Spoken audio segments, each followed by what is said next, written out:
ये सप्त सागर कॉलोनी है और ये हमारे पीछे खड़े हैं संतोष गुप्ता। और ध्यान से देख लो, संतोष गुप्ता नाम है, गुप्ता जी हैं। और ये बगल में इनके श्रीमती मनीषा गुप्ता जी हैं। दोनों लोग मेरे बगल में खड़े हैं। और पीछे ये बिमलेश सिंह, ये पटना के रहने वाले हैं, पटना के रहने वाले हैं श्री बिमलेश सिंह। ये गुप्ता परिवार है। पीछे देख लो, पूरी बिल्डिंग जो गिरी हुई है, छत, ये जो छत पूरा गिरा हुआ देख लीजिए आप लोग, छत। मनीषा गुप्ता और इनके पति संतोष गुप्ता ने 2018 में जमीन ली। कितनी जमीन है ये? 1800 स्क्वायर फीट। इन्होंने 1800 स्क्वायर फीट जमीन लिया।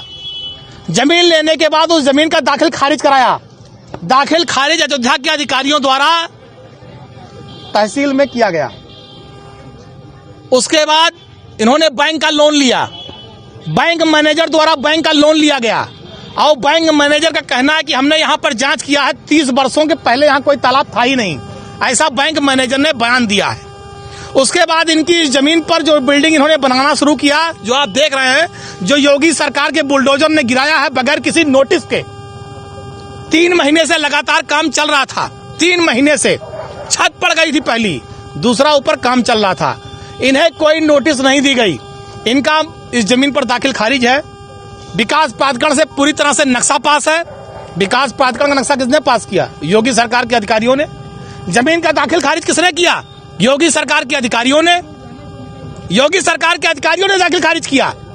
नक्शा किसने पास किया? योगी सरकार के अधिकारियों ने। लोन किसने किया? बैंक के मैनेजर ने। बैंक सरकारी किस बैंक से है? यूनियन बैंक, सरकारी बैंक है यूनियन बैंक। उसके बैंक के मैनेजर ने पास किया। और उसके बाद सुप्रीम कोर्ट का आदेश है कि बगैर किसी नोटिस से किसी के मकान पर बुलडोजर नहीं चलेगा। अभी कुछ दिन पहले सर्वोच्च न्यायालय ने आदेश दिया है। लेकिन पूछ लीजिएगा अभी आप गुप्ता फैमिली से, इन्हें कोई नोटिस नहीं दी गई। एक भी नोटिस, सिंगल नोटिस इनको नहीं दी गई। और कल रात में चोरों की तरह बुलडोजर लेकर आए और इनका पूरा मकान गिरा दिया। इनका पूरा मकान गिरा दिया। इन्हें कोई नोटिस नहीं। अगर इनकी जमीन गड़बड़ थी तो इनको नोटिस देते, ये कोर्ट जाते, मुकदमा लड़ते, अपनी बात कहते। लेकिन ये तो हिटलर को फेल किए हैं भाजपा सरकार वाले कि न कोई नोटिस देंगे, न कोई बात करेंगे, सीधे आएंगे बुलडोजर लेके मकान गिरा देंगे, जिसकी समाजवादी पार्टी निंदा करती है। क्या होना चाहिए? भारतीय जनता पार्टी की सरकार के जो ये अधिकारी हैं, जिन्होंने दाखिल खारिज कराया, जिन्होंने विकास प्राधिकरण से नक्शा पास कराया और जिन्होंने इसको गिराया बुलडोजर से, इन सब पर कार्रवाई होनी चाहिए। इन पर मुकदमा लिखा जाना चाहिए गुंडई का।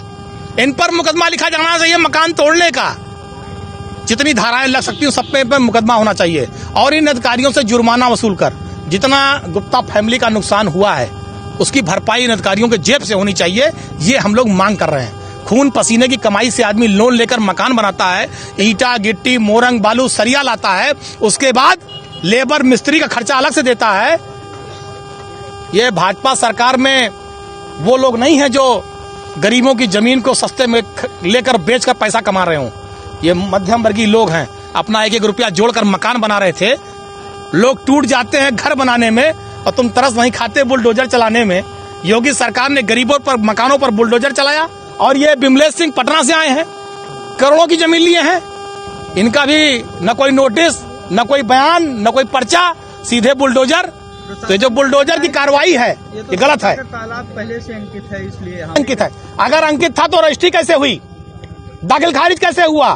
तालाब पर विकास प्राधिकरण नक्शा कैसे पास किया? इन अधिकारियों को बर्खास्त करा जाना चाहिए। जिन अधिकारियों ने, भाई जब इनकी जमीन की दाखिल खारिज हो गई तो यानी जमीन सही है। अगर विकास प्राधिकरण का अधिकारी नक्शा पास कर रहा है इसका मतलब जमीन सही है। अगर बैंक उस जमीन पर लोन दे रहा है इसका मतलब जमीन सही है। इनके पास 3 प्रमाण पत्र हैं सही होने के। इन सारे अधिकारियों अगर ये गलत हैं तो सबसे पहले उत्तर प्रदेश के मुख्यमंत्री को चाहिए इन तीनों अधिकारियों को, जो तीनों हैं, सबको बर्खास्त कर दें और उनके ऊपर वो मुआवजा लगा दें। जितना इनका नुकसान हुआ सारा मुआवजा की भरपाई अधिकारियों के जेब से की जाए। वरना ये माना जाएगा कि भाजपा की सरकार गुंडाई कर रही है। जिसका मकान और जमीन चाहेगी, जो में कब्जा करेगी, वो परंपरा कायम की जा रही है। तो आदेश है, चेहरा क्या है? यही तो इनका चाल चलित चेहरा है। अगर ये कानून मानते होते, संविधान मानते होते तो ये बुलडोजर चलता। ये कानून संविधान से ऊपर हैं। इन्हें सर्वोच्च न्यायालय के आदेश से कोई मतलब नहीं है। ये तानाशाही दिखा रहे हैं, जिसकी समाजवादी पार्टी निंदा करती है इसकी। और कोर्ट से बकायदा कचहरी से हमारी लिखा पड़ी हुई थी, दाखिल खारिज हुआ हमारा, और हमने इसका नक्शा भी पास करवाया, इस पर हमने लोन भी करवाया, सारा सब कुछ हमने लीगल प्रोसेस की। इसमें जो भी करनी चाहिए एक आम आदमी को घर बनवाने से पहले, हमने सब कुछ वो सब किया। और अब जो हमारा बनने लगा, लेंटर हमारा पड़ गया, तो आगे बोल दिए कि यहाँ पर तालाब था, 3 महीने से बन रहा था, तब किसी ने नहीं कहा कि यहाँ पे आपका इलीगल वर्क हो रहा है। अगर इलीगल था तो हमारे ये पेपर्स क्यों हमारे अप्रूव हुए, क्यों हमारे पास हुए सारी चीजें। और अब जब हमारा बन गया, हमने अपनी सारी जीवन की कमाई लगा दी, तो आके हमारा गिरा दिया गया और हमें नोटिस भी नहीं दिया। कल एसडीएम सर आए थे, विकास दुबे थे, उनसे बहुत कहा कि सर हमको टाइम दे दीजिए थोड़ा सा, हमारे पास पेपर्स है। बोले नहीं, ये तो तालाब की जमीन है, हम 1 मिनट नहीं देंगे। और बस उन्होंने कोई बात नहीं सुनी, बस सीधे गिरवा दिया इसको। तो हम हाई कोर्ट में जाएंगे, हमारे पास जब सारे लीगल पेपर्स हैं तो हम किसी से डरेंगे नहीं, किसी से पीछे नहीं हटेंगे। हम हाई कोर्ट में जाएंगे और हमें इंसाफ चाहिए।